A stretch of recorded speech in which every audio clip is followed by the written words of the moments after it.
Hello friends, आप देख रहे हैं टेक्निकल सागर यूट्यूब चैनल और आज हम बात करने वाले हैं स्टेगनोग्राफी के बारे में। स्टेगनोग्राफी क्या होती है, कौन लोग इसे करते हैं, कैसे की जाती है, इसके बारे में आज हम कुछ डिस्कस करेंगे। स्टेगनोग्राफी एक ग्रीक वर्ड से आया है। स्टेगनोज मतलब छुपा हुआ, प्रोटेक्टेड, कंसील्ड और ग्राफी मतलब लिखना।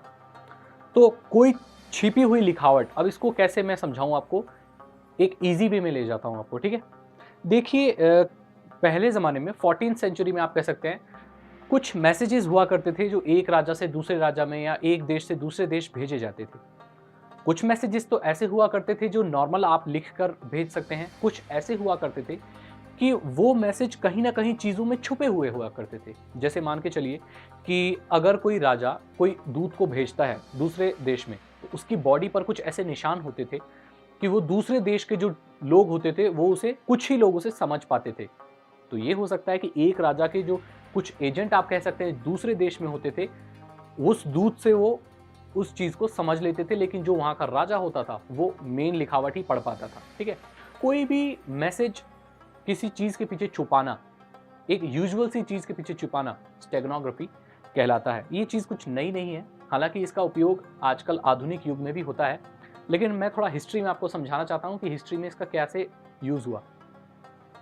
अब पहाड़ होते हैं, पत्ते होते हैं, कुछ किसी भी चीज़ में, प्राकृतिक हो या इंसान की कुछ भी बनाई हुई चीज़ हो, उसमें वो दिखे साधारण लेकिन उसके पीछे कोई मैसेज छुपा हो, ठीक है? और कोई एक ही इंसान उसको देख पाए या कुछ चुनिंदा लोग ही उस मैसेज को पढ़ पाएँ।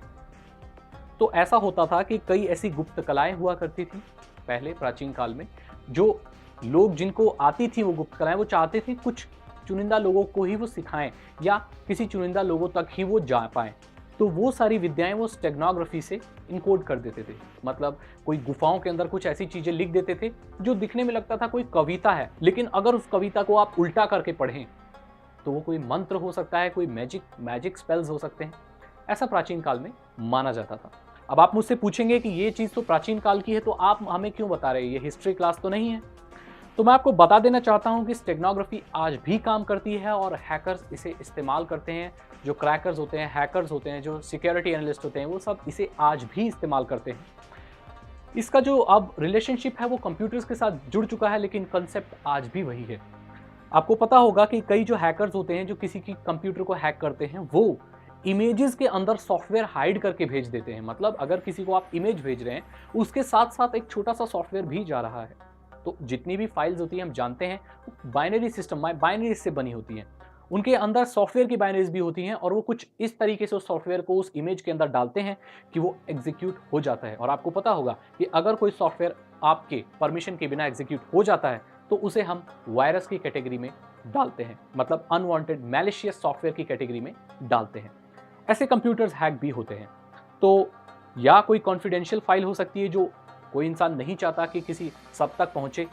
अब अपने कंप्यूटर में अगर आप कोई नॉर्मल फाइल रखते हैं जो कि कॉन्फिडेंशियल है, प्राइवेट फाइल है कोई, तो अगर आपका कंप्यूटर कोई चुरा ले या आपको कोई मार दे या कुछ कर दे, आपको आपके एब्सेंस में, वो एक्सेस कर सकता है उस फाइल को। लेकिन अगर आपने स्टेगनोग्राफी का इस्तेमाल किया हुआ है और उस फाइल को किसी दूसरे फाइल के अंदर डाला हुआ है, तो वो उस फाइल को एक्सेस नहीं कर पाएगा। कॉन्सेप्ट काफ़ी पुराना है, लेकिन आधुनिक युग में भी इसका इस्तेमाल किया जा रहा है। इवन जो दुनिया के सबसे बड़ी-बड़ी पज़ल्स हैं, जो रहस्य हैं, वो भी स्टेगनोग्राफी में भी लिखे गए थे और भी कई भाषाओं में लिखे गए थे। कुछ कुछ तो नॉर्मल टेक्स्ट थे जो लोग पढ़ पाए, लेकिन कुछ ऐसी चीज़ें थीं जो स्टेगनोग्राफी में थी। कुछ ऐसी यूजुअल चीज़ें जो दिखने में काफ़ी साधारण लगती हैं, लेकिन उनके पीछे कोई एक बहुत ही रहस्यमयी मैसेज छुपा हुआ होता है। आई होप आपको स्टेगनोग्राफी के बारे में पता चल गया होगा। अगर आप इसके बारे में और नॉलेज गेन करना चाहते हैं या ऐसी कुछ चीज़ आपको लगती है कि मुझसे छूट गई है, तो आप या तो रिसर्च करें, विकिपीडिया पे सर्च करें, गूगल पे सर्च करें, या आप स्टेगनोग्राफी के बारे में अगर कुछ ज़्यादा जानते हैं तो प्लीज़ कमेंट में लिखिए, ताकि हमारे दूसरे सब्सक्राइबर्स को जानने का मौका मिले। अगर आप नए हैं तो मेरे चैनल को सब्सक्राइब कीजिए, इस वीडियो को लाइक कीजिए और अपने दोस्तों में शेयर कीजिए। Thank you so much. मिलते हैं अगली वीडियो में। Good bye.